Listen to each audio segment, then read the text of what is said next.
장감대감 소점아님, 한여름 더위에도 잘 오셨사옵니다.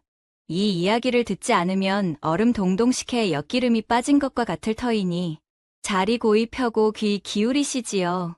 그럼 오늘의 이야기 펼쳐보겠사옵니다. 옛날 옛적에 남도의 한 고을, 그곳에는 몰락해 가는 양반댁이 하나 있었습니다.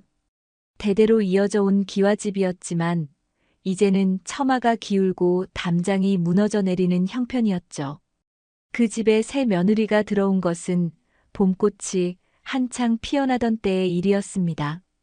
새 며느리의 이름은 옥분이었어요. 20살간 넘은 나이에 얼굴은 복숭아꽃처럼 곱고 키는 버들가지처럼 훤칠했습니다. 하지만 이 옥분이라는 아가씨, 겉모습과는 달리 집안일에는 영 소질이 없었어요. 시어머니가 쌀을 씻으라 하면 쌀알보다 물을 더 많이 흘려버리고 말이죠. 부뚜막에 앉아 밥을 지으라 하면 아랫불을 너무 세게 떼어 솥바닥을 까맣게 태워놓기 일쑤였습니다. 그런데도 정작 밥은 설익어서 딱딱하니 시어머니는 혀를 차며 속을 태웠어요. 아이고, 이게 무슨 밥이냐. 쌀을 낭비하는 것도 모자라 이런 돌덩이를 만들어 놓다니. 반찬을 만들라고 하면 더욱 가관이었습니다. 소금과 간장을 구별하지 못해서 나물에 간장을 팍팍 부어 넣어 새카맣게 만들어 놓거나 된장국에 소금을 한 움큼 넣어서 입에도 댈 수 없게 만들어 버렸죠. 시어머니는 한숨만 푹푹 쉬었어요. 바느질은 어떨까요? 바늘만 잡으면 손가락에 피가 나고 실은 엉키고 천은 삐뚤삐뚤하게 꿰매져서 볼품없는 누더기가 되고 말았습니다. 시어머니가 정성스레 준비해둔 명주 천을 하나 망쳐놓자 시어머니의 얼굴은 사색이 되었어요. 청소를 시키면 더욱 웃지 못할 일들이 벌어졌습니다. 마당을 쓸다가 중간에 나비를 쫓아가 버리거나 걸레질을 하다가 꽃밭의 꽃들을 구경하느라 이를 팽개쳐두고 말이죠. 한 번은 장독대에 장을 꺼내다가 그만 엎질러 버렸는데 그 장을 이웃집 누렁이가 와서 합쳐먹는 바람에 온 동네가 웃음바다가 되었습니다. 마을 사람들은 혀를 찼어요. 저 집 며느리 잘못 들였구먼. 집안일은 손톱만큼도 못하면서 밖에만 나다니길 좋아한다네. 여자가 집에 얌전히 앉아있지를 못하고 이 집 저 집 기웃거리기만 하니 시어머니 속이 오죽하겠어. 아무리 얼굴이 예쁘다 한들 살림을 못하면 무슨 소용이겠나. 집안만 망치지. 실제로 옥부는 집안일보다는 밖으로 나도는 것을 더 좋아했습니다.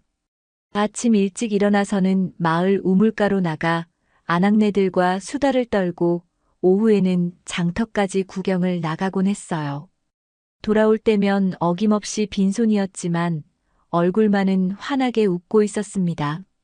시어머니는 참다 못해 호통을 쳤어요. 여자는 집에 앉아서 살림을 익히는 법이다. 밖에 나가서 사람들과 떠들어대는 게 무슨 소용이냐. 그러면 옥부는 고개를 살짝 숙이며 대답했습니다. 죄송합니다, 어머니. 하지만 다음 날이 되면 또다시 마을로 나가곤 했어요. 시어머니는 답답함에 가슴을 쳤습니다. 이런 며느리를 둬서야 우리 집안이 언제 일어서겠나. 하늘이 우리를 벌 주시려고 이런 아가씨를 보내셨나 보다. 그런데 남편인 학수는 좀 달랐어요. 25살의 학수는 비록 가문이 기울어졌지만 학문의 뜻을 두고 있는 선비였습니다. 아내가 집안일에 서투른 것은 안타까웠지만 그래도 나무라지는 않았어요. 오히려 어머니가 너무 심하게 꾸짖을 때면 중간에서 말리곤 했습니다. 어머니, 옥분이도 차차 익숙해질 것입니다. 조금만 더 기다려 보시죠. 기다리긴 뭘 기다려. 벌써 몇 달째인데 나아지는 게 하나도 없지 않느냐. 하지만 학수는 아내를 믿고 있었어요. 옥분이 비록 집안일은 서투르지만 마음씨만큼은 곱다는 것을 알고 있었거든요. 마을에서 힘든 일이 생기면 누구보다 먼저 달려가서 도와주고 어려운 사람을 보면 그냥 지나치지 못하는 마음 착한 아내였으니까요. 봄이 깊어갈수록 집안의 분위기는 더욱 무거워졌습니다. 시어머니의 한숨 소리는 날로 깊어갔고 옥부는 더욱 작아져만 갔어요. 하지만 이 모든 상황이 곧 크게 바뀔 줄은 아무도 몰랐습니다. 그의 여름이 지나고 가을이 깊어갈 무렵 학수는 뜻밖의 결심을 내비쳤습니다. 저녁상을 받으며 어머니와 부인에게 조심스럽게 말을 꺼낸 것이죠. 어머니, 저는 이제 글 공부에 더욱 매진하려 합니다. 과거에 급제하여 집안의 가세를 일으켜 세우고 싶어요. 시어머니는 반가운 듯 고개를 끄덕였습니다. 그래, 그래야지. 우리 집안이 다시 일어서려면 내가 벼슬길에 나아가야 한다. 하지만 문제가 있었어요. 글 공부에만 매달리면 당장의 생계가 막막했습니다. 그나마 있던 논밭도 흉년이 들어 수확이 신통치 않았고 집안에 저축해둔 돈도 거의 바닥이 났거든요. 그때였습니다. 옥분이 돌연 나서며 말했어요. 서방님이 글 공부에 전념하시는 동안 제가 집안의 보탬이 되겠습니다. 시어머니는 의아한 표정을 지었어요. 아가가 뭘 할 수 있다는 거냐? 장터에 나가서 장사를 해보겠습니다. 돈을 벌어와 보겠어요. 이 말에 시어머니는 코웃음을 쳤습니다. 집안일도 제대로 못하는 내가 무슨 장사를 한다는 거냐? 밖에 나가봐야 더 창피만 당할 게다. 그냥 조용히 집에 있어라. 하지만 옥부는 굽히지 않았어요. 다음 날부터 집안 구석구석을 뒤져보기 시작했습니다. 사랑채 뒤편에 방치되어 있던 나무 조각들을 모아다가 작은 농기구를 만들어 보고 바느질감 상자에서 쓰다 남은 옷감들을 찾아내어 작은 주머니들을 기워보기 시작했어요. 아가야, 그런 허접한 물건 누가 사겠다고 그러냐? 시어머니는 여전히 못마땅해 했지만 옥부는 포기하지 않았습니다. 밤늦도록 등불을 켜놓고 이것저것 만들어 보며 장터에 내다 팔 물건들을 준비했어요. 비록 솜씨는 서툴렀지만 정성만큼은 가득 담았습니다. 학수는 아내의 모습을 지켜보며 마음이 뜨거워졌어요. 집안일에는 영 재주가 없던 아내가 이렇게 애쓰는 모습이 기특했습니다. 부인, 무리하지 마시오. 제가 글 공부 틈틈이 다른 일도 해보겠소. 아닙니다, 서방님. 서방님은 오직 학문에만 정진하세요. 저는 제 나름대로 해보고 싶은 일이 있어요. 옥분의 눈에는 이상한 빛이 돌고 있었습니다. 집안에서는 늘 작아져만 했던 그녀였지만 이상하게도 장사 이야기만 나오면 자신감이 넘쳤어요. 며칠 후 옥부는 드디어 자신이 만든 물건들을 보따리에 싸서 장터로 향했습니다. 시어머니는 한숨을 푹 쉬며 중얼거렸어요. 저런 아가를 두고 볼 수밖에 없으니 내 팔자야 뭐 하겠나. 창피를 당하고 와야 정신을 차리겠지. 하지만 학수만큼은 아내를 믿어보기로 했습니다. 비록 집안일은 서투르지만 사람들과 어울리는 재주만큼은 남다른 구석이 있었거든요. 마을 사람들과 이야기할 때면 어찌나 밝고 활기찬지 보는 사람마다 기분이 좋아졌으니까요. 첫날 장터에서 돌아온 옥분의 손에는 놀랍게도 동전 몇 푼이 들려 있었습니다. 많은 돈은 아니었지만 그래도 빈손으로 오지는 않은 셈이었어요. 어머님, 오늘 이것밖에 못 벌었지만 내일은 더 열심히 해보겠습니다. 시어머니는 놀란 표정을 감추지 못했어요. 설마 정말로 돈을 벌어올 줄은 몰랐거든요. 하지만 겉으로는 여전히 시큰둥했습니다. 겨우 저것 가지고 뭘 한다는 거냐? 차라리 집에서 바느질이나 제대로 익혀라. 그러나 옥부는 기가 죽지 않았어요. 오히려 더욱 열심히 물건을 만들어 이튿날 다시 장터로 나갔습니다. 그리고 그 다음 날도 또 그 다음 날도 계속해서 장터를 오갔어요. 신기한 일이었습니다.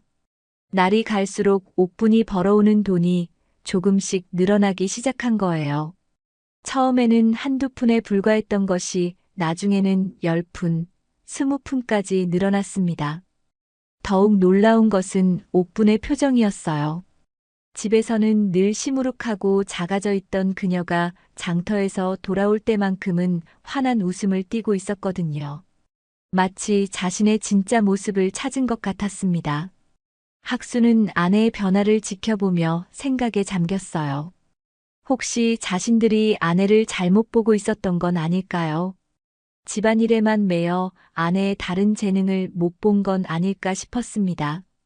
가을이 깊어가고 겨울이 다가올 무렵 옥분의 장사는 이제 제법 궤도에 올랐어요. 시어머니도 이제는 며느리를 보는 눈이 조금씩 달라지기 시작했습니다. 비록 입으로는 여전히 타박을 했지만 마음속으로는 대견스러워했거든요. 겨울이 지나고 다시 봄이 찾아왔을 때 옥분의 장터에서의 모습은 완전히 달라져 있었습니다. 이제는 단순히 물건을 파는 것을 넘어서 장터의 인기 상인이 되어 있었어요. 아씨, 오늘은 또 무슨 좋은 물건을 가져오셨나요? 장터 사람들이 옥분을 반갑게 맞았습니다. 옥분은 밝은 웃음으로 손님들을 맞으며 능숙하게 물건을 늘어놓았어요. 형님, 이건 오늘만 특별한 값입니다. 놓치시면 후회하실 거예요. 옥분의 말솜씨는 정말 대단했습니다. 딱딱하고 어려운 말 대신 정겨운 사투리로 사람들의 마음을 사로잡았어요. 그러면서도 물건의 좋은 점을 콕콕 짚어가며 설명하니 사람들이 안 살 수가 없었습니다. 이 바구니는 우리 집 뒤편 대나무로 직접 엮은 거예요. 튼튼하기도 하고 모양새도 예쁘죠. 아주머니 같은 분이 쓰시면 더욱 멋스러우실 거예요. 옥분의 입담에 아낙네들은 웃음을 터뜨렸습니다. 아이고, 입이 참 달아. 그럼 하나 사야겠네. 물건이 팔려나가는 속도는 다른 상인들보다 훨씬 빨랐어요. 하지만 옥분의 진가는 장사 솜씨만이 아니었습니다. 어느 날 나이 든 할아버지가 곡식 자루를 이고 비틀거리며 걸어가다가 넘어질 뻔했어요. 옥분은 재빨리 달려가서 할아버지를 부축해드렸습니다. 할아버님 괜찮으세요? 제가 도와드릴게요. 고맙다, 고마워. 나이가 드니 힘이 딸리는구나. 옥분은 할아버지가 짐을 정리할 때까지 곁에서 도와드렸어요. 그리고는 자신의 물건 중에서 좋은 걸 골라 할아버지께 선물로 드렸습니다. 또 다른 날에는 돈이 없어서 떡을 사지 못하는 아이를 보고 자신이 점심으로 가져온 떡을 나누어 주었어요. 얘야, 배가 많이 고프구나. 이거 먹고 힘내거라. 고맙습니다, 마님. 아이는 눈물을 글썽이며 떡을 받아 먹었습니다. 어떤 때는 다친 장정을 보고 약초를 구해다 발라주기도 했어요. 옥분은 어릴 적부터 약초에 관심이 많았거든요. 이 풀잎을 으깨서 발라두면 금세 낫습니다. 무리하지 마시고 며칠 쉬세요. 아씨 덕분에 살았소. 정말 고맙소. 이런 일들이 하루 이틀이 아니었어요. 옥분은 항상 어려운 사람들을 도와주었고 그때마다 자신의 이익은 뒷전으로 밀어두었습니다. 장터 사람들은 점점 옥분을 달리 보기 시작했어요. 저 아씨는 마음씨가 참 곱구먼. 장사꾼 치고는 드문 사람이야. 그러게 말이야. 돈보다 사람을 먼저 생각하니 보기 좋다. 집에서는 무능하다더니 장터에서는 남자들보다도 낫네. 한편 학수는 아내의 소문을 듣고 궁금해서 몰래 장터에 가보았어요. 그리고는 깜짝 놀랐습니다. 집에서 보던 아내와는 완전히 다른 사람이 있었거든요. 환하게 웃으며 손님들과 이야기하는 아내의 모습에서 학수는 지금까지 몰랐던 새로운 면을 발견했습니다. 당당하고 자신감 넘치며 무엇보다 사람들에게 사랑받고 있었어요. 아, 내 아내에게 이런 재능이 숨어 있었구나. 학수는 감탄하며 집으로 돌아왔습니다. 그리고 그날 밤 옥분에게 말했어요. 부인, 오늘 장터에서 부인을 보았소. 정말 대단하더군요. 옥부는 부끄러운 듯 웃었습니다. 서방님이 보셨나요? 창피해라. 무슨 창피한 말씀이요. 부인에게 이런 뛰어난 재능이 있는 줄 미처 몰랐소. 앞으로도 마음껏 하시오. 학수의 격려에 옥부는 더욱 힘을 얻었어요. 이제 집에서도 예전보다 훨씬 밝아졌습니다. 비록 집안일은 여전히 서툴렀지만 자신감이 생기니 조금씩 나아지기 시작했어요. 시어머니도 이제는 며느리를 보는 눈이 많이 달라졌습니다. 여전히 집안일에 대해서는 타박을 했지만 며느리가 벌어오는 돈 덕분에 집안 살림이 펴지는 것을 부인할 수는 없었거든요. 봄이 깊어갈수록 옥분의 명성은 더욱 높아졌어요. 이제는 다른 고을에서까지 옥분의 물건을 사러 오는 사람들이 생겼습니다. 그리고 무엇보다 옥분이 도와준 사람들이 하나둘씩 은혜를 갚으러 오기 시작했어요. 하지만 이 모든 평온함이 곧 큰 시련으로 바뀔 줄은 아무도 몰랐습니다. 여름이 무르익어가던 어느 날 뜻밖의 손님들이 학수의 집을 찾아왔습니다. 낯선 사내의 셋이 험상궂은 표정으로 대문 앞에 서 있었어요. 여기가 학수댁 맞습니까? 그렇습니다만 무슨 일로 오셨는지. 학수가 정중하게 인사하며 물었지만 사내들의 표정은 좋지 않았습니다. 고 영감이 우리한테 진 빚을 갚으러 왔소. 고 영감이라니요. 당신 아버지 말이오. 돌아가시기 전에 남의 빚 보증을 잘못 서놓고 가셨거든. 학수는 깜짝 놀랐어요. 아버지가 돌아가신 지 벌써 3년이나 지났는데 이제야 이런 일이 생기다니요. 무슨 말씀이신지 자세히 설명해 주시죠. 김상인이라는 자가 큰 장사를 한다며 돈을 빌려갔는데 당신 아버지가 보증을 서주셨소. 그런데 그 김상인이 장사에 실패해서 도망쳐버렸어. 그럼 이제 보증인인 당신 집에서 빚을 갚아야지. 사내들이 내민 문서에는 정말로 아버지의 도장이 찍혀 있었습니다. 금액은 은 150냥, 보통 사람이 평생 벌어도 모으기 힘든 큰 돈이었어요. 이건 너무 갑작스러운 일입니다. 아버지가 돌아가신 지 벌써 몇 년이 지났는데. 그래도 빚은 빚이지. 3달 안에 갚지 못하면 이 집과 땅을 모두 압류하겠소. 사내들은 협박을 남기고 가버렸어요. 학수는 멍하니 서 있을 수밖에 없었습니다. 그날 저녁 집안은 깊은 침묵에 잠겼습니다. 시어머니는 아무 말 없이 눈물만 흘리고 있었어요. 어머니, 너무 걱정하지 마세요. 분명 방법이 있을 겁니다. 학수가 위로했지만 사실 자신도 막막했습니다. 그런 큰 돈을 어디서 구한다는 말인가요? 아이고, 우리 영감이 이런 일을 저질러 놓고 가셨구나. 평생 남한테 피해주지 않고 살려고 했던 분이 마지막에 이런 짐을 남겨두시다니. 시어머니의 한탄 소리에 옥분의 마음도 무거워졌어요. 하지만 그녀는 다른 생각을 하고 있었습니다. 분명 방법이 있을 거야. 포기할 수는 없어.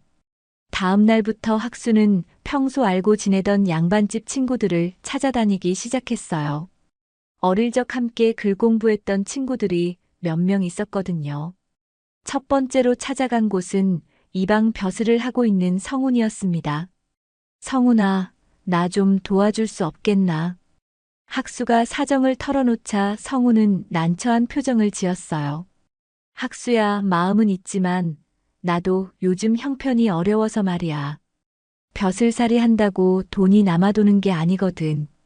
그래도 조금이라도. 미안하다. 정말 도와주고 싶지만 내 형편으로는 어려워. 두 번째로 찾아간 곳은 부유한 상인 집안의 아들인 준석이었습니다. 준석이, 내가 마지막 희망이다. 하지만 준석의 대답도 마찬가지였어요. 학수야, 요즘 장사가 잘 안 되어서 우리 집도 빠듯해. 그런 큰 돈은 도저히 무리야. 그럼 작은 돈이라도. 그것도 어렵겠어. 미안하다. 이렇게 하나둘씩 찾아다녔지만 결과는 똑같았습니다. 모두들 어려운 형편이라며 도움을 거절했어요. 어떤 이는 아예 만나주지도 않았습니다. 학수는 절망에 빠졌어요. 평소에 좋은 관계를 유지했다고 생각했는데 정작 어려운 일이 생기니 아무도 도와주려 하지 않았습니다. 세상이 이렇게 냉정한 줄 몰랐어. 학수가 풀이 죽어 집으로 돌아오자 옥분이 조심스럽게 물었어요. 서방님, 어떻게 되었나요?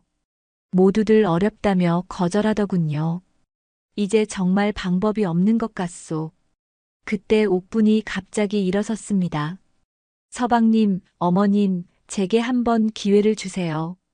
아가야, 무슨 소리냐? 시어머니가 의아해하자 옥분은 단호하게 말했어요. 저에게는 다른 길이 있습니다. 제가 해결해 보겠어요. 부인, 그런 큰 돈을 어떻게? 서방님, 저를 믿어주세요. 분명 방법이 있을 겁니다. 옥분의 눈에는 강한 의지가 서려 있었어요. 비록 집안일은 서툴렀지만 사람들과의 관계에서만큼은 누구보다 자신이 있었거든요. 정말 괜찮겠어요. 네, 걱정하지 마세요. 내일부터 시작해 보겠습니다. 그날 밤 옥분은 잠을 이루지 못했어요. 머릿속으로 계속 계획을 세우고 있었습니다. 지금까지 장터에서 만난 사람들, 도움을 준 사람들, 그리고 자신을 아끼는 사람들을 하나하나 떠올렸어요. 분명 방법이 있어. 포기하지 말자. 이튿날 새벽 옥분은 평소보다 더 일찍 일어났습니다. 그리고 서툴지만 식구들 음식 준비해두고 자신은 밥도 한술 뜨지 않고 장터로 향했어요. 오늘부터 진짜 싸움이 시작이었습니다. 시어머니는 걱정스럽게 지켜보았어요. 저 아가가 정말 해낼 수 있을까? 하지만 학수만은 아내를 믿어보기로 했습니다. 양반 친구들이 모두 등을 돌린 지금 아내만이 마지막 희망이었거든요. 이른 아침 옥분은 장터로 향하며 마음속으로 계획을 정리하고 있었습니다. 무작정 돈을 빌려달라고 하면 안 되죠. 사람들이 안심하고 도와줄 수 있도록 확실한 계획을 세워두어야 했어요. 장터에 도착한 옥분이 제일 먼저 찾아간 곳은 쌀을 파는 한 아저씨였습니다. 아저씨, 안녕하세요. 아, 부인이구나. 오늘은 물건 안 가져왔나? 오늘은 상의 드릴 일이 있어서 왔습니다. 옥분은 정중하게 절을 하며 자신의 사정을 차근차근 설명했어요. 하지만 단순히 도와달라고만 하지 않았습니다. 아저씨, 제가 계획을 세워보았는데요. 이번 가을 수확철에 제가 직접 여러 마을을 돌며 곡식을 모아서 큰 상단에 납품하는 일을 해보려 합니다. 호, 그런 일을. 그 일이 성공하면 석 달 안에 빌린 돈의 2배는 벌 수 있을 거예요. 그래서 혹시 당분간 쌀을 좀 빌려주실 수 있을까 해서요. 쌀 장수 아저씨는 옥분의 치밀한 계획에 감탄했습니다. 부인이 그렇게 말하니 믿을만하군. 쌀이야 얼마든지 빌려주지. 정말 감사합니다. 반드시 약속대로 갚겠습니다. 두 번째로 찾아간 곳은 목수 영감이었어요. 옥분이 전에 다친 발을 정성껏 치료해준 바로 그분이었습니다. 영감님, 제가 큰 어려움에 처했습니다. 목수 영감은 옥분의 이야기를 듣고는 깊이 고민했어요. 그런 큰일이 생겼구먼. 내가 어떻게 도와줄 수 있을까? 그런데 목수 영감은 오히려 옥분의 당당한 모습에 감동했어요. 절망하거나 울먹이지 않고 오히려 더 큰 꿈을 꾸고 있었거든요. 자네 정말 대단한 사람이야. 내가 기꺼이 자네 보증을 서주마. 자네 같은 사람이라면 믿을만해. 아닙니다, 영감님. 그런 큰 부담을 드릴 수는 없어요. 옥분은 깜짝 놀라며 손을 저었습니다. 보증을 선다는 것이 얼마나 무거운 일인지 알고 있었거든요. 무슨 소리야? 자네가 평소에 어떤 사람인지 우리가 모르나. 나는 자네만 믿고 보증을 서겠어. 하지만 영감님, 됐어. 내 마음은 정해졌으니 더 이상 사양하지 마. 목수 영감의 강한 의지에 옥부는 눈물이 글썽했어요. 이렇게 믿어주는 사람이 있다니 얼마나 고마운지 몰랐습니다. 정말, 정말 감사합니다. 이 은혜는 죽어도 잊지 않겠어요. 세 번째로 찾아간 곳은 포목을 파는 김 부인이었어요. 김 부인, 안녕하세요. 아이고, 부인 오셨구나. 무슨 일로? 옥부는 김 부인에게도 자신의 계획을 자세히 설명했어요. 그리고 포목 장사에 필요한 자금을 빌려달라고 부탁했습니다. 내가 가진 돈은 많지 않지만 부인이라면 믿을 만하지. 이것 좀 받아. 김 부인은 자신이 아끼던 금비녀까지 내어주었습니다. 이것까지는 받을 수 없어요. 아니야, 받아. 부인이 평소에 우리를 얼마나 도와줬는데. 이런 식으로 하루 종일 장터를 돌아다니며 사람들을 만났어요. 그런데 신기한 일이 벌어졌습니다. 옥분이 찾아간 사람들이 모두 기꺼이 도움의 손길을 내미는 것이었어요. 부인, 자네가 그런 큰 계획을 갖고 있다면 우리가 도와야지. 그동안 부인이 우리를 얼마나 도와줬는데 이런 때 우리가 나서지 않으면 사람이 아니지. 부인 같은 분이라면 분명 성공할 거야. 사람들은 단순히 동정심으로 돕는 것이 아니었어요. 옥분의 구체적인 계획과 그동안 보여준 신용을 믿고 투자하는 것이었습니다. 대장장이 박 영감은 자신의 연장 중 일부를 팔아서 목돈을 만들어 주었고 약초를 캐는 할머니는 귀한 약재를 내어주었어요. 생선을 파는 이 부인은 자신이 모아둔 돈을 흔쾌히 내놓았습니다. 부인, 이 돈으로 한양 가는 길에 필요한 것들을 사. 정말 고맙습니다. 꼭 성공해서 보답하겠어요. 가장 놀라운 것은 마지막에 만난 김 판서였어요. 옥분이 예전에 그의 아내가 아플 때 밤낮으로 간병을 해준 적이 있었는데 그 일을 잊지 않고 있었던 거예요. 부인의 일이라니 내가 직접 나서겠소. 판서님께서 직접. 그동안 우리 집안이 부인께 진 빚이 많소. 이번 기회에 조금이나마 갚고 싶소. 김 판서는 자신의 영향력을 이용해서 한양의 큰 상단과 연결을 해주겠다고 약속했어요. 당장 돈으로 도울 순 없지만 얼른 자금을 모을 수 있도록 연결해 준 것이었지요. 그것만으로도 옥분의 사업은 반은 성공한 것이나 다름없었습니다. 정말 감사합니다. 어떻게 이런 은혜를. 부인이 평소에 베푼 덕이 이렇게 돌아오는 거요. 해가 질 무렵 옥부는 온갖 선물과 약속을 가지고 집으로 돌아왔어요. 시어머니와 학수는 믿을 수가 없었습니다. 아가야, 이게 다 어떻게 된 일이냐? 어머님, 사람들이 저를 믿어주신 덕분이에요. 옥부는 환하게 웃으며 하루 종일 있었던 일들을 자세히 이야기해 주었어요. 듣고 있던 시어머니와 학수는 감탄을 금치 못했습니다.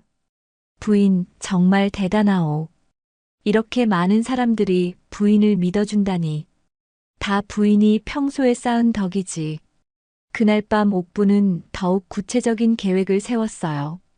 얼른 억울한 빚을 정리하고 이제 정말로 큰 사업을 해야 할 때였습니다. 다음 날부터 옥분의 본격적인 사업이 시작되었습니다.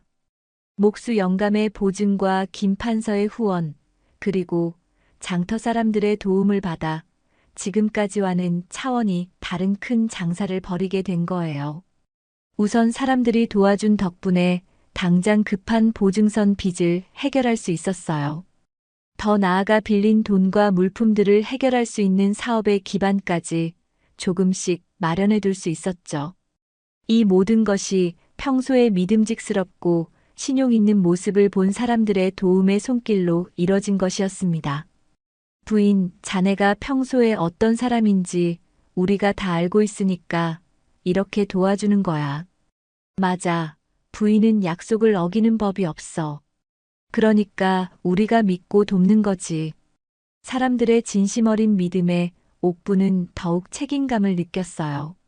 첫 번째 계획은 여러 고을의 특산품을 모으는 것이었습니다. 옥부는 직접 이웃 마을들을 돌아다니며 좋은 물건들을 모아들였어요.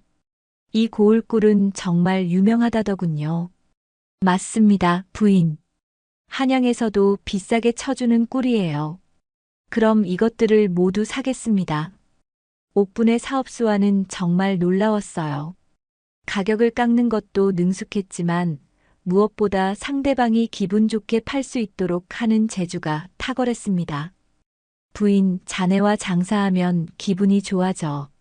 서로 도움이 되는 장사를 해야죠. 이런 식으로 한 달 동안 열심히 돌아다니며 물건을 모은 옥부는 드디어 한양으로 떠날 준비를 했어요. 김판서의 소개장을 받아 한양의 큰 상단과 미리 약속도 잡아두었습니다. 그런데 떠나기 전날 뜻밖의 발견을 하게 되었어요. 시어머니가 옥분에게 집안의 중요한 문서들을 정리해달라고 부탁했거든요. 아가야, 이 상자 안에 있는 문서들 좀 정리해 줄 수 있겠니? 혹시 쓸모 있는 게 있나 봐서. 네, 어머님. 제가 해볼게요. 옥분이 오래된 상자를 열어보니 온갖 문서들이 들어있었어요. 땅 문서, 계약서, 편지들이 뒤섞여 있었습니다. 하나씩 정리하던 옥분이 갑자기 깜짝 놀랐어요. 어머님, 이것 좀 보세요. 뭔가 있니? 이 문서에 보니까 우리 집 옆에 있는 땅이 남의 것이 아니라 우리 것이라고 되어 있어요. 시어머니가 달려와서 문서를 살펴보았습니다. 아이고, 정말이네. 이게 언제 문서야? 할아버님 때 만들어진 문서 같은데요. 그런데 우리는 지금까지 그 땅이 남의 것인 줄 알고 있었잖아요. 그러게 말이야. 우리 영감이 생전에 그 땅 주인을 찾지 못한다고 했었는데, 더 자세히 살펴보니 정말로 집 옆에 넓은 땅이 시댁 소유였어요. 지금까지 아무도 사용하지 않아서 놀리고 있었던 그 땅 말입니다. 어머님, 이 땅을 활용하면 사업을 더 크게 할 수 있을 것 같아요. 어떻게 활용한다는 거니? 여기에 큰 창고를 짓고 여러 고을에서 가져온 물건들을 보관했다가 한꺼번에 한양으로 실어 나르는 거예요. 옥분의 아이디어는 정말 훌륭했어요. 그 넓은 땅에 창고를 짓고 물건들을 모아둔다면 훨씬 효율적으로 사업을 할 수 있었거든요. 그렇게 하면 더 많은 이익을 낼 수 있겠구나. 네, 그리고 다른 상인들에게도 창고를 빌려주면 또 다른 수입이 생길 거예요. 시어머니는 며느리의 사업가적 식견에 감탄했어요. 아가야, 내가 이렇게 머리가 좋은 줄 몰랐구나. 옥부는 즉시 이 계획을 실행에 옮겼습니다. 목수 영감과 다른 장인들의 도움을 받아 빠른 시간 안에 큰 창고를 지었어요. 부인, 이런 큰 창고를 짓다니 정말 대단해. 덕분에 사업이 훨씬 수월해질 것 같아요. 창고가 완성되자 옥분의 사업은 더욱 번창했습니다. 여러 고을에서 가져온 물건들을 체계적으로 정리해서 보관하고 가장 좋은 시기에 한양으로 실어 날랐어요. 첫 번째 한양 장사에서 옥부는 예상보다 훨씬 큰 이익을 남겼습니다.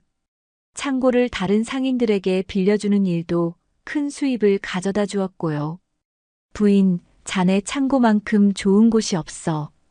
임대료 좀 더 내도 되니까 계속 빌려줘. 고맙습니다. 서로 도움이 되는 일이죠. 이렇게 창고 사업과 한양 장사를 병행하며 옥부는 놀라운 속도로 돈을 모았습니다. 채 한 해도 지나지 않은 시점에 빌린 돈과 물품의 가치만큼을 모두 갚아버릴 수 있었어요.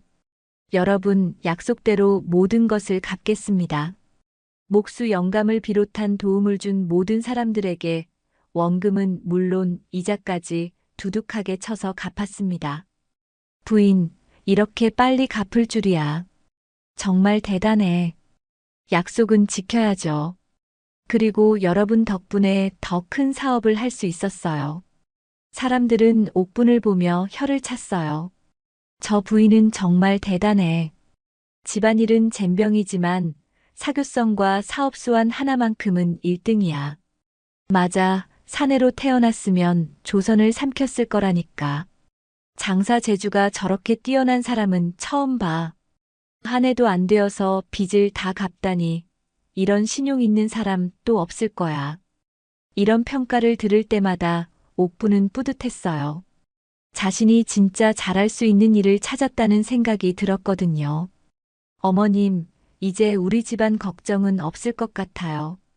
그럼 이제 우리 집이 이 동네에서 제일 잘 사는 집이 됐구나. 시어머니도 며느리를 자랑스러워했어요. 처음에는 집안일 못하는 며느리라고 속상해했는데 이제는 그런 며느리가 집안의 가장 큰 자랑거리가 되었습니다. 그날 밤 옥부는 창문을 열고 밤하늘을 바라보았어요. 별들이 반짝이는 모습이 자신의 마음처럼 밝게 느껴졌습니다. 정말 다행이야. 사람들이 믿어주신 덕분에 우리 가족을 지킬 수 있어서 이제 정말로 새로운 시작이었어요. 빚을 모두 갚고 며칠이 지난 어느 저녁, 시어머니는 유독 말없이 옥분만 바라보고 있었습니다. 아가야. 네, 어머님. 어머니가 정말 잘못했다. 시어머니의 갑작스러운 말에 옥부는 깜짝 놀랐어요. 너를 처음 맞아들였을 때부터 나는 편견에 사로잡혀 있었구나. 며느리라면 의뢰 집안일을 척척 해내야 한다고만 생각했어. 시어머니는 옥분의 손을 꼭 잡았습니다. 내가 밥을 태우고 바느질을 서툴게 할 때마다 속이 상했지. 하지만 지금 보니 내가 얼마나 좁은 생각을 하고 있었는지 알겠더라. 어머님, 내가 집안일은 서툴러도 사람의 마음을 얻는 데는 누구보다 뛰어났구나. 그 많은 사람들이 너를 믿고 따르는 걸 보니 내 진짜 모습을 알게 되었어. 옥분의 눈가에 눈물이 맺혔습니다. 사람마다 타고난 재주가 다른 법인데 나는 왜 그걸 몰랐을까? 학수도 끼어들었습니다. 어머니 말씀이 맞아요. 부인은 집안일은 서투르지만 사람들과 어울리고 사업을 하는 데는 정말 뛰어나십니다. 제가 오히려 부인을 제대로 몰라봤던 것 같아요. 처음에는 저도 부인이 집 밖으로만 놔두는 걸 못마땅하게 생각했었거든요. 그날 밤 세 사람은 늦게까지 이야기를 나누었어요. 그동안 쌓였던 오해와 섭섭함이 눈 녹듯 사라져갔습니다. 앞으로는 서로를 더 이해하며 살자꾸나. 그리고 아가야, 집안일은 천천히 배우면 돼. 내가 차근차근 가르쳐 줄게. 시어머니의 태도가 완전히 달라졌어요. 이제는 강요하지 않고 옥분이 원할 때 조금씩 가르쳐 주기 시작했습니다. 아가야, 이 나물은 이렇게 무치는 거야.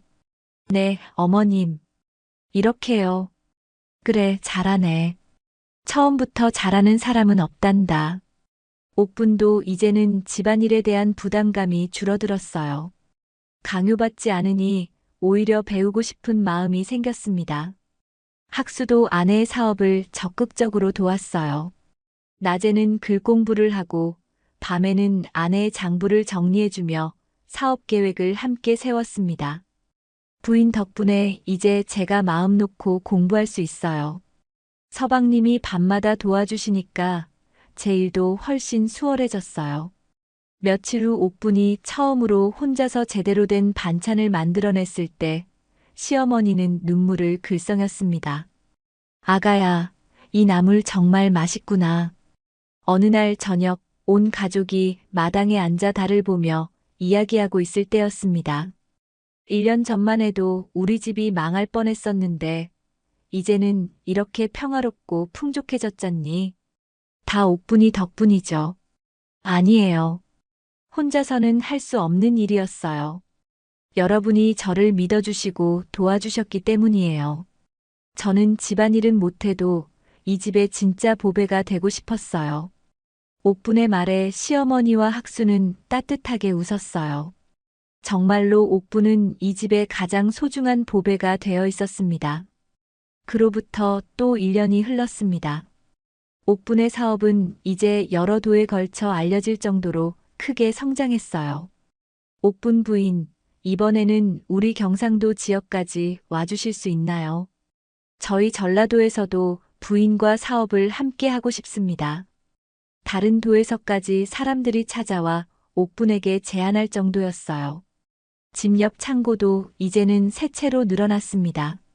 많은 상인들이 창고를 빌려달라고 해서 계속 확장할 수밖에 없었거든요. 한편 학수의 글 공부도 놀라운 진전을 보였습니다. 부인, 드디어 과거 시험을 볼 준비가 되었습니다. 정말요, 서방님. 축하해요. 시어머니는 이제 며느리가 자랑스러워서 어쩔 줄 몰랐어요. 동네 아낙네들아, 우리 며느리 자랑 좀 들어볼래? 이번에 한양에서 큰 상단과 계약을 맺었다는구나.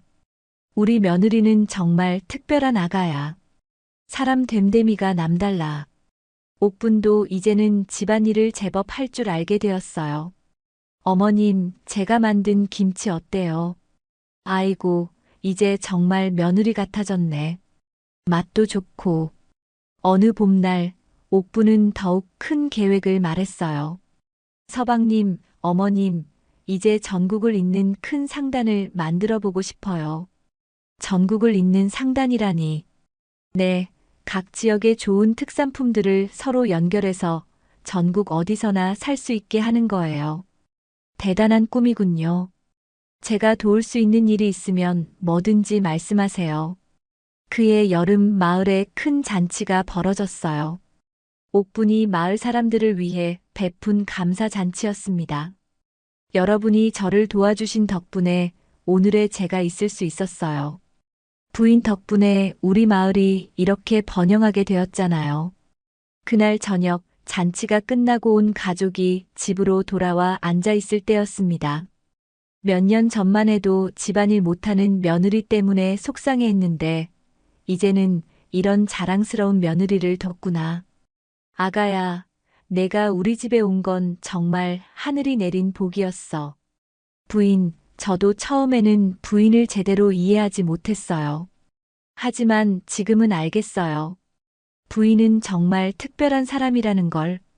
그날 밤 옥부는 창가에 서서 별이 총총한 밤하늘을 바라보았습니다. 사람마다 빛나는 자리가 정말 다르구나. 다음 날 아침, 옥부는 평상시처럼 장터로 향했습니다. 이제는 당당하고 자신감 넘치는 모습으로 많은 사람들의 존경과 사랑을 받는 훌륭한 사업가가 되어 있었어요. 옥분 부인, 오늘도 좋은 하루 되세요. 부인, 건강하세요. 장터 사람들과 나누는 인사에는 진심 어린 정이 가득했어요. 이제 옥분의 이야기는 조선 전국에 전해지고 있었습니다. 집안일은 서툴렀지만 사람의 마음을 얻는 데 뛰어났던 며느리, 그 덕으로 가족과 마을 전체를 일으킨 감동적인 이야기 말입니다. 사람마다 타고난 재주가 다르니 억지로 남의 틀에 맞추려 하지 말라는 소중한 가르침을 남기며 말이죠. 때로는 겉보기에 부족해 보이는 이에게도 세상을 밝히는 빛나는 재능이 숨어 있을 수 있으니 겉으로는 모자라 보여도 그 속에 감춰진 진주 같은 보배를 찾아내는 지혜로운 눈이야말로 이 세상을 더욱 아름답게 만드는 참된 슬기라 하겠습니다.